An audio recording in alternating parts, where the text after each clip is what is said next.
Welcome students. Let's do some multiple choice question answers on the chapter the third level and should wizard hit mommy. In all, I have prepared about 32 questions, most important questions on both of these chapter. I hope that these questions will be very helpful for your coming examinations. तो बच्चों, आज की online video class के अंदर मैंने आपके लिए दो क्वेश्चंस के मल्टीपल चॉइस क्वेश्चन आंसर्स बनाए हैं the third level and should visit hit mummy के, और मैं आशा करता हूं कि ये 32 इंपॉर्टेंट क्वेश्चंस आपके लिए बड़े यूजफुल होंगे आपके आने वाले एग्जाम्स के लिए। तो टाइम ना वेस्ट करते हुए let's start first question. What does the third level refer to? The third level किसको रेफर करता है? थर्ड लेवल का क्या अभिप्राय है? Grand eastern station New York, grand central station New York, grand central station Galesburg या grand western station Vanderbilt avenue. तो इसका जो राइट आंसर है वो बी ऑप्शन है। Third level refers to grand central station New York. The third level है वो grand central station New York को इशारा करता है, उसको रेफर करता है। Question number 2, who authored the chapter the third level? Authored, यहां पर हमने ऑथर को वर्ब यूज कर लिया। थर्ड लेवल चैप्टर को किसने लिखा है? ऑथर्ड का मतलब उसका लेखक कौन है, या नेम द ऑथर और the writer of the chapter the third level. आपने द थर्ड लेवल चैप्टर का लेखक है वो बताना है। सुसन हिल, जॉन अपडाइक, जैक फिने या पल साइमन बक। तो मैं आपको रिवाइज करवा देता हूं। जो फर्स्ट ऑथर है वो आपका should visit hit mummy chapter का है सुसन हिल। जॉन अपडाइक का जो चैप्टर है वो है आपका जॉन अपडाइक का जो चैप्टर है वो आपका चैप्टर है on the face of it. Jack Finney ही इसका राइट आंसर है। जैक फिने का चैप्टर है द थर्ड लेवल, और पल साइमन बक का जो चैप्टर है वो है द एनिमी। तो जो आपके आंसर्स हैं उनके सामने है वो स्टार लगा करके बताए गए हैं। इसका आंसर रहेगा C. The third level is written by Jack Finney. Question number 3,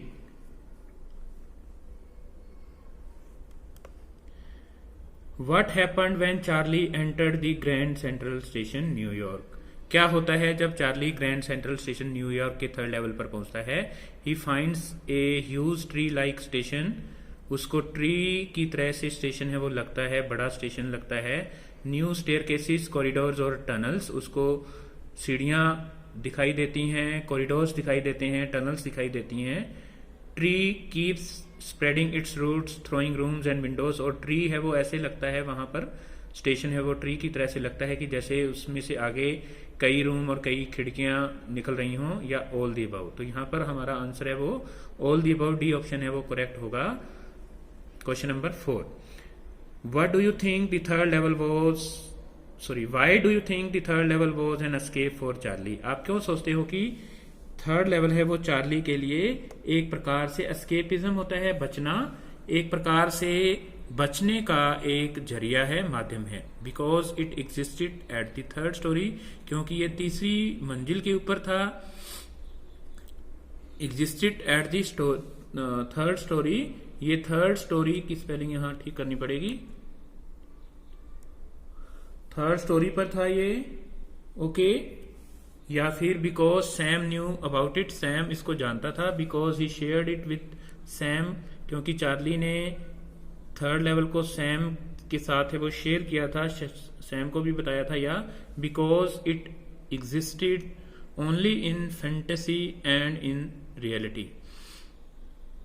ये जो थर्ड लेवल है ये चार्ली की जो कल्पना है और वास्तविकता के अंदर है वो एग्जिस्ट नहीं करता, नॉट इन रियलिटी, रियलिटी में एग्जिस्ट नहीं करता। तो यहां पर डी ऑप्शन है वो करेक्ट होने वाला है, हमारा डी ऑप्शन है वो करेक्ट आंसर है। Question number 5, name Charlie's wife in the chapter the third level.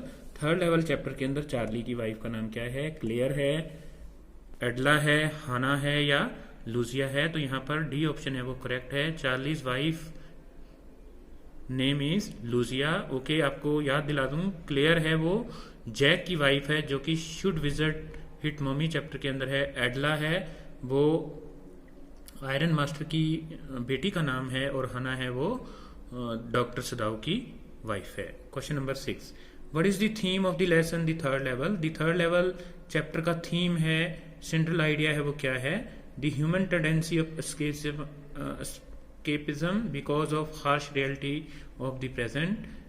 जो वर्तमान की जो रियलिटीज हैं, वास्तविकताएं हैं, कठिन वास्तविकताएं हैं, उससे ह्यूमन बीइंग है वो बचना चाहता है, ये उसके अंदर टेंडेंसी होती है। टाइम ट्रेवलिंग, हम समय में खोए रहते हैं, या थ्योरी ऑफ एस्केपिज्म, या हम बचना चाहते हैं। A dialogue between a patient and a psychiatrist. तो यहाँ पर जो डायलॉग है वो एक रोगी और एक मनोचिकित्सक के बीच में होता है।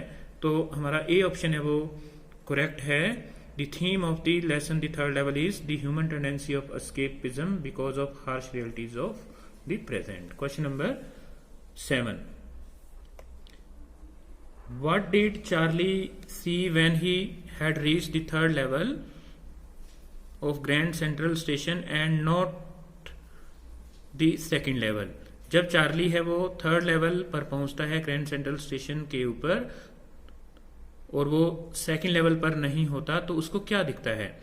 A different world of gas lights and brass spittoons. उसको उसने देखे कि जो लाइट्स हैं वो अलग तरह के हैं, और जो ब्रास पिटन्स हैं, पीतल के बने हुए थूकने के लिए वेसल्स रखे हुए हैं वहां पर।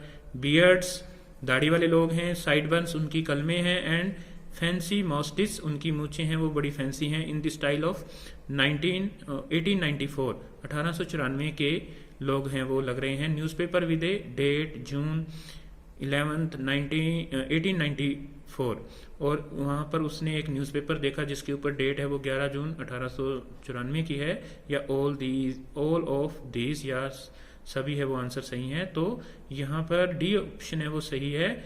Charlie saw all these things. Okay, he had seen brass buttons, gas lights. Okay, he saw people with fancy moustaches, sideburns, and beards. Okay, and he also saw an old newspaper. So D is the right answer. Question number 8, what specific difference did Charlie notice at the third level of Central Station? Charlie को वहां पर कौन सा जो अंतर है वो लगा जब वो ग्रैंड सेंट्रल स्टेशन के थर्ड लेवल पर पहुंचा।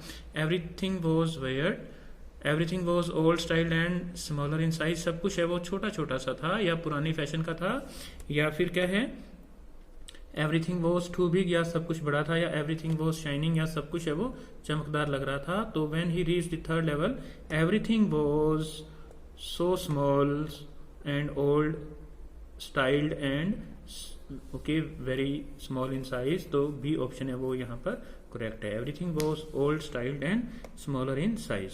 Question number 9। Okay, question number 9, what is the first day cover. First day cover क्या होता है। A new stamp gets the post mark and date. एक स्टैम्प है वो जारी होती है, टिकट जो डाकघर में होती है उसको नई डेट मिलती है। ए गिफ्ट होता है ये, या ए गिफ्ट रैपर होता है, या gift wrapped in a beautiful wrapper, या कोई गिफ्ट है वो एक बड़े सुंदर पैकेट के अंदर है वो पैक की होती है। तो यहाँ पर ए ऑप्शन है वो करेक्ट है। The first day cover is a new stamp, okay, getting the post mark and date. Question number 10, why does Charlie want to visit Galesburg. Charlie है वो ग्लेसबर्ग के अंदर क्यों जाना चाहता है। To escape from the troublesome world, वो इस समस्याओं से भरे हुए संसार से बचना चाहता है। टू एंजॉय, वहाँ वो एंजॉय करना चाहता है। To see the beautiful landscape, वो वहाँ की सीनरी को देखना चाहता है, या ऑल दी अबव। तो यहाँ पर ए ऑप्शन है वो करेक्ट है। Charlie wanted to visit Galesburg to escape from the troublesome world, hard realities of the life. Okay, वो हार्ड रियलिटीज से बचना चाहता है। He wanted to escape from frustration, insecurity, war, worry, okay, of the modern world. Question number 11, who is Sam in the chapter the third level. Third level chapter के अंदर Sam कौन है। ए doctor है, a friend है, a psychiatrist and a friend of Charlie D option is none of the above. तो यहाँ पर C option है वो करेक्ट है। He is a psychiatrist friend of Charlie. Okay, वो चार्ली का एक मनोचिकित्सक दोस्त है। तो हम ऐसे भी बोल सकते हैं इसको, Charlie Sam is Charlie's psychiatrist friend. Question number 12, what is the waking dream wish fulfilment according to the psychiatrist Sam in the lesson. इस चैप्टर के अंदर मनोचिकित्सक जो सैम है उसके अनुसार वर्किंग ड्रीम विश फुलफिलमेंट क्या होता है। ए ऑप्शन है Charlie's finding a third level at the central station and realisation of his wish to visit Galesburg Illinois. Charlie है वो थर्ड लेवल पर जाना चाहता है और वो ग्लेसबर्ग इलोनोसिस के अंदर खोना चाहता है, उसने उसको खोज लिया है। चार्लीज एस्केपिज्म, ये चार्ली का एक बचाव करने का तरीका है, या फिर चार्लीज एस्केपिज्म फ्रॉम रियलिटी, ये चार्ली का वास्तविकताओं से बचने का तरीका है, या नन। तो यहाँ पर सी ऑप्शन है वो करेक्ट है। It is Charlie's escapism from realities. Charlie है वो वास्तविकताओं से बचना चाहता है, इसीलिए वो इलोनोसिस ग्लेसबर्ग इलोनोसिस जाना चाहता है। What does Sam's letter to Charlie represent? Sam ने जो लेटर लिखा था चार्ली को, उसका क्या मतलब है। A blend an acceptance to visit, a proof of his fantasy, a blend of reality and fantasy. तो इसका मतलब होता है कि ये जो लेटर लिखा गया है ये एक प्रकार से वास्तविकता और कल्पना का मिक्सचर है। ब्लेंड मैंने मिक्सचर होता है। ओके, तो D option is correct here. Question number 14, does the third level really exist. क्या जो थर्ड लेवल है वो वास्तव में एग्जिस्ट करता है, अस्तित्व में है या नहीं। तो आंसर रहेगा इसका नो, या यस देयर वर 3 लेवल, या no there were only 2 level at the station, या we can not say exactly. तो यहाँ पर the third level did not exist at all. Third level है वो एग्जिस्ट ही नहीं करता, only there were 2 levels okay of the grand central station. Grand central station के वास्तव में 2 ही लेवल हैं। It was only Charlie's imagination that he had reach the third level. ये चार्ली की केवल कल्पना है कि वो वहां पर पहुंच गया है। तो यहाँ पर सी ऑप्शन है वो करेक्ट है। No there were only 2 levels at the station. The third level does not exist at all. Third level है वो एग्जिस्ट नहीं करता। Question number 15, whose signature were there on the letter? Okay, letter shown by Charlie. किसके signature थे उस letter के ऊपर जिसको चार्ली है वो शो करता है। चार्लीज टीचर, चार्ली के टीचर के, चार्लीज वाइफ, चार्ली की वाइफ लूसिया के, या सैम के लेटर हैं, या नन। किसी के लेटर किसी के सिग्नेचर नहीं है। तो यहाँ पर C option is correct. There were signature of Sam okay who is psychiatrist friend of Charlie. Okay, actually this letter is written by Charlie only. Okay, Sam did not write him any letter. ये letter है वो Charlie के द्वारा ही लिखा गया है, लेकिन signature है वो सैम के किए गए हैं। So C option is correct here. Question number 16. Who is the okay? So with this we have completed our third level. Now I am taking some important question of the chapter. Should wizard hit mommy? तो first question है, who is the author of the lesson should wizard hit mommy. John Donne, John Updike, Colin Dexter, या Bama. Okay, या फिर बामा। तो यहाँ पर should wizard hit mommy is written by John Updike. John Donne है वो एक मेटाफिजिकल पोइट है। जब आप ग्रेजुएशन में, पोस्ट ग्रेजुएशन में जाएंगे तो इसकी पोएम्स है वो पढ़ेंगे। ओके, कैनोनाइजेशन या go and catch a falling star, ऐसी पोएम्स हैं इसकी बड़ी फेमस। कॉलिन डेक्सचर है इसका, डेक्स्टर का चैप्टर आपका है Evans tries and O level. और बामा ने भी एक चैप्टर था जो कि सिलेबस से कट चुका है, we too are human beings. Okay, so यहाँ पर राइट आंसर है वो है John Updike. Should wizard hit mommy is written by John Updike. Question number 17, What is the moral of the story should wizard hit mommy? इस कहानी का जो moral है, सेंट्रल आइडिया है या थीम है वो क्या है। Parents are wise and know what is the best for their children. Parents है वो बड़े ही बुद्धिमान होते हैं और उनको पता होता है कि बच्चों के लिए क्या अच्छा है। Mother should not interfere in children's affair. माँ को कभी भी बच्चों के मामलों में हस्तक्षेप नहीं करना चाहिए। मदर्स आर क्रूअल, मदर बड़ी ही निरकुंश होती हैं। या children are cute and right, children है वो बड़े ही सही होते हैं, बड़े क्यूट होते हैं। तो यहाँ पर ए ऑप्शन है वो करेक्ट है। The moral of the story is parents are wise and know what is the best for their children. Okay, हालांकि जो है इसके अंदर जैक की जो बेटी है वो इस बात से सहमत नहीं है। What do adult people signify in the story. इस कहानी के अंदर जो अडल्ट पीपल जिसको जैक रिप्रेजेंट करता है, जिनका प्रतिनिधित्व जैक करता है, वो क्या कहना, वो किस बात का प्रतिनिधित्व करता है? Maturity and experience, strictness, cruelty या इनडिफरेंस। तो जैक है, Jack signifies maturity and experience. Jack है वो मैच्योरिटी और अनुभव, एक्सपीरियंस के लिए खड़ा है, वो उसका पक्ष लेता है। Question number 19, who is not the characters in the story should visit hit mummy. ये जो कहानी आपकी शुड विजिट हिट मम्मी, इसके अंदर कौन कैरेक्टर नहीं है इनमें से? Jack, Jo and Bob, Clare, Roger Skunk, wizard and wise owl, और डी इज इवांस। ओके, तो यहां पर जो हमारा करेक्ट आंसर है वो है इवांस। ओके, इवान है वो आपका चैप्टर है Evans tries an O level. Evan Roderick, James Roderick Evans उसका फुल नेम है, वो उसमें होता है। बाकी सभी के सभी हैं वो करेक्टर्स हैं। जैक है वो फादर है, जो है उसकी बेटी है। जब स्टोरी है वो बिगिन करती है तो उसकी एज है वो 4 ईयर की है, और उसने 2 इयर्स के अंदर, when she was only 2 years old, since then she was listening to stories told by her father Jack. और बॉब है वो उसका 2 इयर्स का भाई है। क्लेयर है वो जैक की वाइफ है, जो कि मदर है। रोजर स्कंक एनिमल है। विजर्ड है वो एक जादूगर है, और वाइज आउल है वो एक उल्लू है इसके अंदर। तो ये सभी करेक्टर्स हैं वो उसके अंदर हैं। इवान्स है वो यहां नहीं है। D is the right answer. How many years old Jo is in the beginning of the story should visit hit mommy. जब कहानी शुरू होती है तो जो है वो कितने साल की है? Nearly 2 years old, nearly 3 years old, nearly 2.5 years old, और 4 years old. Okay, fourth option is 4 years old, और यही करेक्ट है, वो आपका आंसर करेक्ट है। Nearly 4 years old, Jo is 4 years old when the story begins. How did Roger skunk smell like. Roger Skunk जो animal है वो कैसी स्मेल देता है? रोजेस की smell, bad smell, sweet smell, या नन ऑफ द अबव। तो यहाँ पर ही स्मेल्ड वेरी बैडली, वो बड़ी बुरी स्मेल देता है।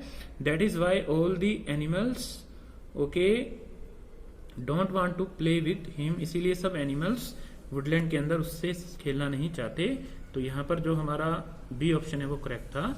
Question number 22, what did Roger want to smell like.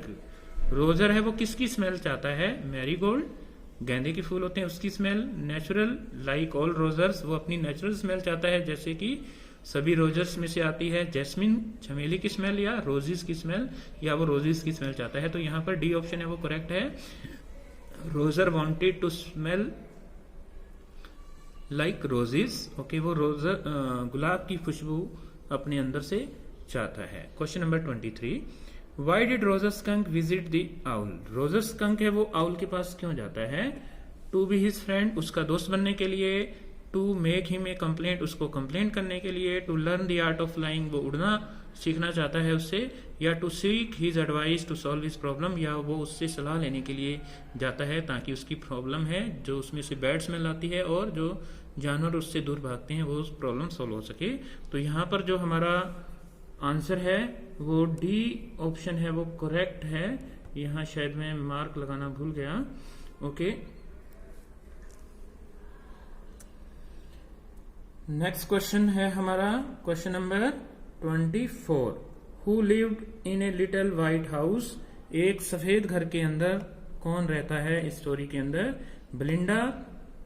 ब्लिंडा रहती है। Wizard having a long white beard and A pointed blue hat, एक विजर्ड जादूगर रहता है जिसका एक लंबी सफेद रंग की दाढ़ी है और उसका नीले रंग का टॉप है। रोजर स्कंक रहता है या वाइज आउल रहता है लिटिल व्हाइट हाउस के अंदर। तो यहाँ पर बेलिंडा है, वो आपकी 10th क्लास की एक पोएम थी, उसके अंदर करेक्टर थी the tale of Custard the dragon.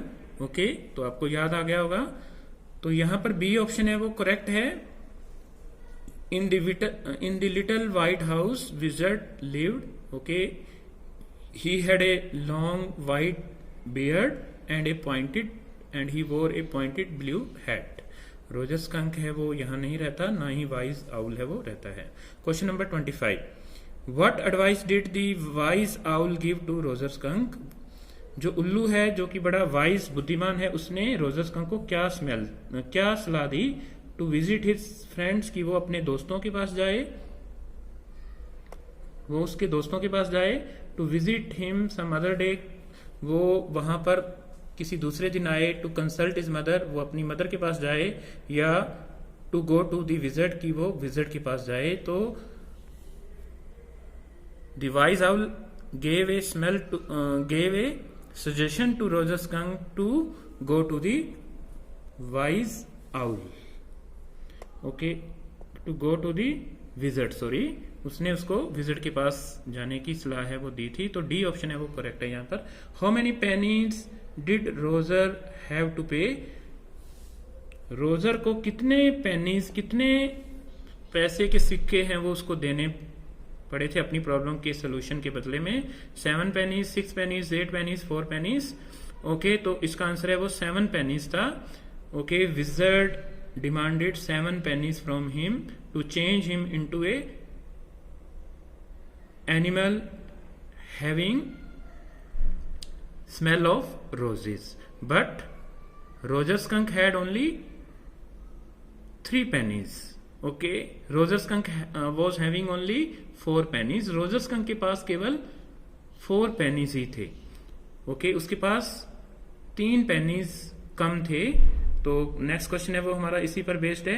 Where did the wizard suggest Roger to get rest of 3 pennies। Wizard ने रोजर को क्या कहा कि उसको जो बाकी के 3 पैसे के सिक्के हैं वो कहां से मिल सकते हैं। From a tree, from a river, from the ocean, from a magic well, एक जादुई कुएं से मिल सकते हैं। तो डी ऑप्शन है वो यहां पर करेक्ट है।